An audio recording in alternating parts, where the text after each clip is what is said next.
The Vietnamese Zen Buddhist monk Thich Nhat Hanh wrote, "People usually consider walking on water or in thin air a miracle, but I think the real miracle is not to walk either on water or in thin air, but to walk on earth. Every day we are engaged in a miracle which we don't even recognize.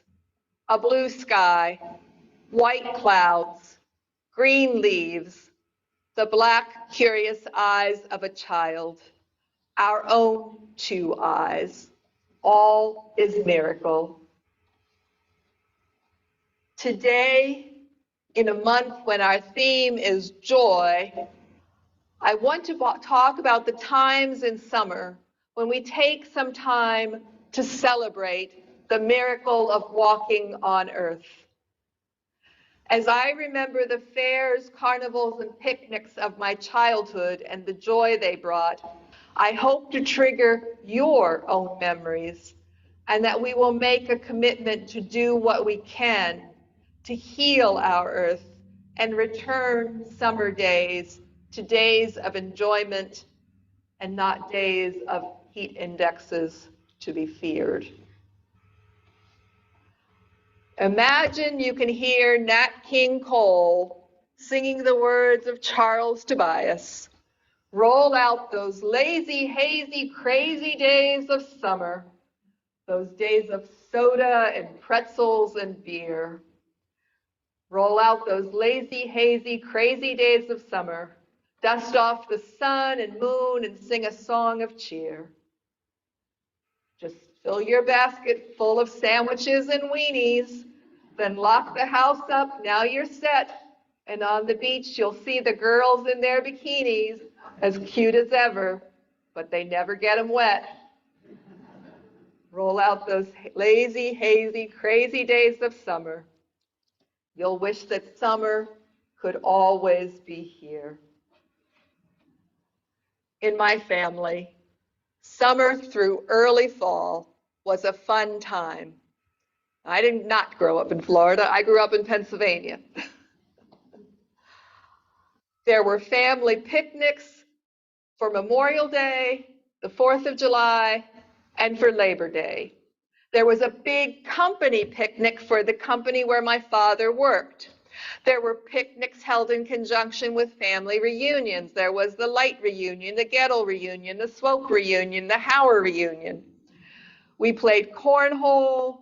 We had peanut scrambles. There were cakewalks and tug of wars, badminton, croquet, and baseball. I remember the company picnic. There was a playground in a wooded area, and there was a tall metal slide. As children, we thought this slide was enormously tall. But sometimes when we would finally screw up our courage to climb to the top, we would only find that we were scooting ourselves down and not really sliding. And that's when one of the adults would send us to the kitchen crew for some wax paper so that we could wax that slide down until we could truly slide. In my childhood, baby parades were a thing. There was a baby parade at multiple New Jersey shore cities and at just about every town and county fair. And my family built floats for those parades. Winter was when children pulled Kleenex carnations. But summer is when we went. My father would take a Saturday off from work for most of those New Jersey shore parades, and my parents would wake us early in the morning to get in the car. I remember seeing the lights being turned on in the dairy barns as we were leaving Pennsylvania before I fell back to sleep for the ride to New Jersey. And we would arrive at the shore early enough to rent bikes and ride up and down the boardwalk before we had the special treat of a restaurant breakfast. The parade happened in the afternoon, and there was also time to go to the beach, ride a few rides on the amusement pier, sit on the boardwalk shelling and eating a bag full of warm peanuts, and maybe playing a game or two of chance at some boardwalk game stand before we went home. By late summer and early fall, we weren't going to the shore, but to the fairs. My sister, the youngest, would ride on the float. Sometimes my brother and I would dress up to walk in the walking divisions of the parades. One year I was Mary Poppins, and my brother was a fruit huckster. After the parade, we would walk through the exhibits of quilts, jams, pickles, corn, beans, and gourds, see the pigs, the cows, the chickens. We would get a sausage sandwich, a candy apple, ride some rides, play some games before we went home. The point is that these were not normal, routine days. Riding Ferris wheels and bumper cars was not something that we did on any random Thursday afternoon. Nor was being at the ocean or being in a parade. Summer was the time we took time for special days of fun. Days meant just for our enjoyment. I was a kid. I didn't know that my parents had to budget money for trips to the shore and days at the fair. But even though they had that grown-up responsibility, I think they enjoyed those days too. Although my father couldn't swim, he would always jump the waves with us. And at home, he built a display case for all the ribbons and trophies we won in those parades. He was quite proud of those. My mother, before we went on those trips to the shore, would buy a box of dry split peas to take along so that we could feed the pigeons. And she would, once we got there, take us to the candy store to see them making saltwater taffy or fudge before some was bought to take home. One year I was working in California, and my grandmother went to the shore and shipped me fudge and saltwater taffy to California. My favorite fudge was always the pistachio, so she sent me some pistachio and some chocolate, and I got to eat all the pistachio because the rest of the folks who I was working with didn't like that green fudge. The world was a wondrous place, and the summer was a wondrous time. Sure, there was blue sky, white clouds, green leaves, but there were also bright lights, music, rides to make you scared or dizzy or both, and food that wasn't healthy or balanced, but was fun. There was joy.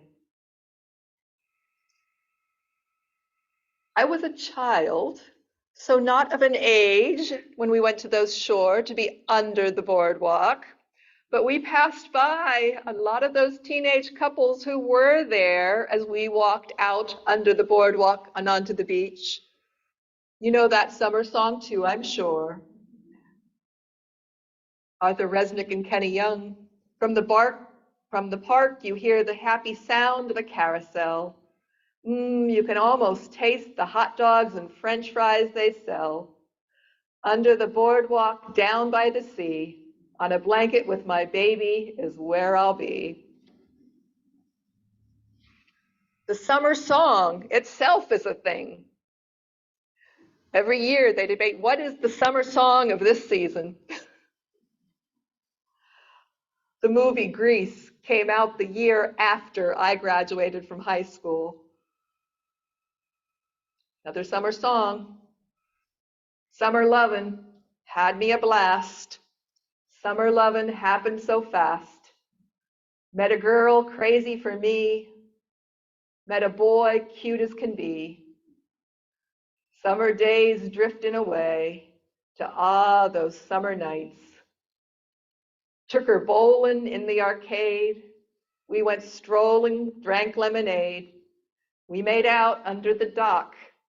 We stayed out till 10 o'clock. Summer fling don't mean a thing. But ah, those summer nights. By the time I was a teenager, family trips were harder. There were jobs and band camp and scout trips, but that didn't mean that summer wasn't still fun. Now, instead of with the family, I was going with the church youth fellowship to their pool day or to the day at the amusement park, or maybe with my friends to the fair.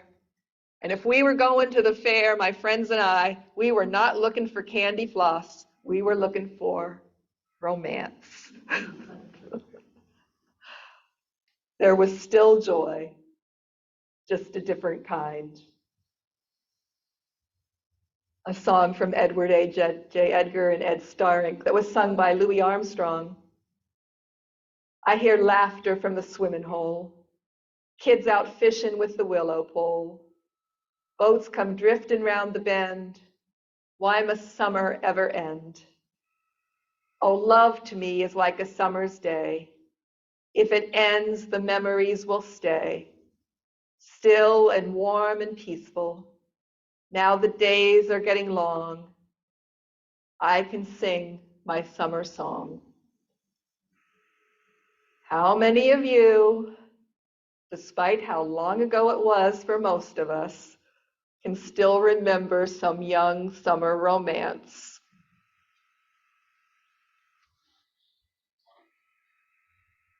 Eventually, I became the parent, taking my child to the fairs, the picnics, the carnivals, the shore.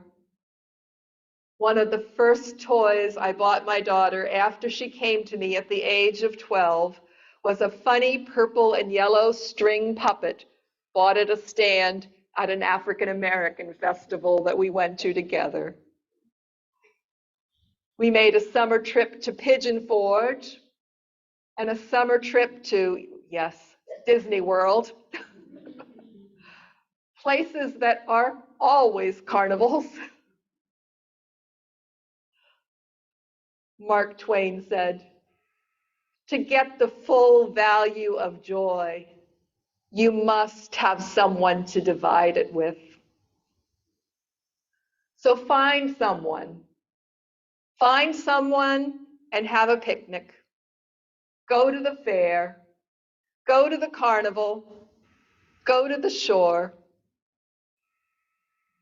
And if it's too hot, lay out your picnic in the living room. Make funnel cakes in your own kitchen. The fun of summer may not be the most life-threatening danger of climate change, but it will be a loss. So let us do what we can to make sure that climate change does not undo the joy of summer. For the young people of Montana, who have won the first round of their climate suit, and for our own children, grandchildren, and great-grandchildren. People usually consider walking on water or in thin air a miracle, but I think the real miracle is not to walk either on water or in thin air, but to walk on earth. Every day we are engaged in a miracle which we don't even recognize. A blue sky, white clouds, green leaves, the black, curious eyes of a child, our own two eyes. All is miracle and joy.